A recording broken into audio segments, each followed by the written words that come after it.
ایک واقعہ یہ ہے کہ جس کا ذکر علامہ محمد اقبال نے سب سے پہلے 1934 کے سفر افغانستان سے واپس آتے ہوئے اپنے عزیز دوست اور رفیق سفر سید سلیمان ندوی سے کیا تھا۔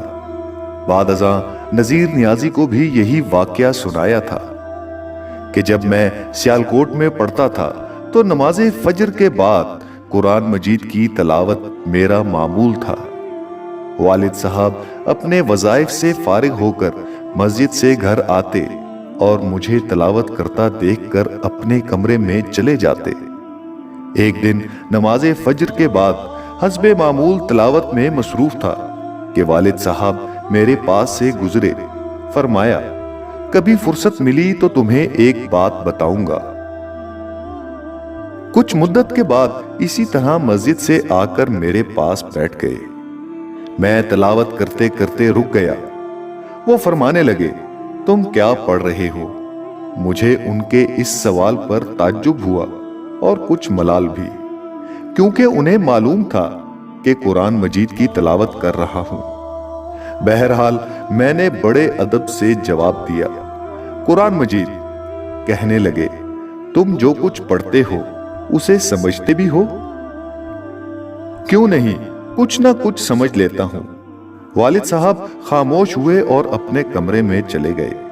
میں سوچتا رہا اس سوال جواب کا مقصد کیا تھا۔ چند دن گزر گئے، بات آئی گئی ہو گئی۔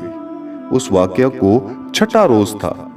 حسب معمول میں تلاوت کر رہا تھا کہ والد صاحب مسجد سے آئے، اور جب میں نے تلاوت ختم کر لی تو مجھے بلایا اور اپنے پاس بٹھا کر بڑی نرمی سے کہنے لگے، بیٹے، قرآن مجید وہ شخص سمجھ سکتا ہے جس پر اس کا نزول ہو۔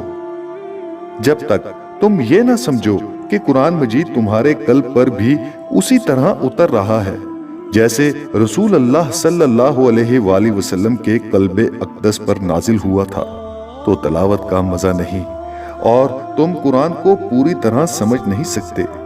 تلاوت ایسے کرو جیسے یہ تم پر نازل ہو رہا ہے، یعنی اللہ خود تم سے ہم کلام ہے، تو یہ تمہاری رگو پے میں سرائیت کر جائے گا۔